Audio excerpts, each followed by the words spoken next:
पाणी नाही तर माघार नाही, गोसीखुर्दच्या पाण्यासाठी महिला शेतकऱ्यांचे रणशिंग. पाणी आमच्या हक्काचे, नाही कुणाच्या बापाचे, अशा घोषणा देत ब्रह्मपुरी तालुक्यातील महिला शेतकऱ्यांनी गोसेखुर्द उजव्या कालव्याच्या पाण्यासाठी आमरण उपोषण पुकारले आहे.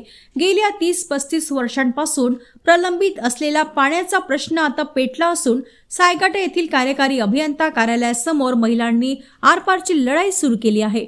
15 डिसेंबरपासून सुरू असलेल्या या आंदोलनाचा आज 3रा दिवस आहे. खेड, मौशी, खंडाळा यासह डझनभर गावातील शेतकरी यात सहभागी झाले आहेत. विशेष म्हणजे 92 वर्षीय सुमित्रा बगमारे या वृद्ध मातेनेही या आंदोलनात उडी घेतल्याने प्रशासनावर दबाव वाढला आहे.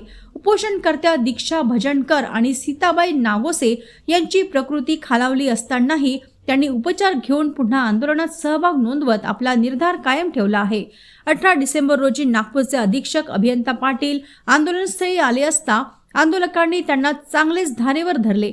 वर्षभरापूर्वी 45 किलोमीटर पाणी देण्याचे लेखी आश्वासन देऊनही प्रशासनाने यू-टर्न घेतल्याचा आरोप करत आंदोलकांनी आक्रमक पवित्रा घेतला.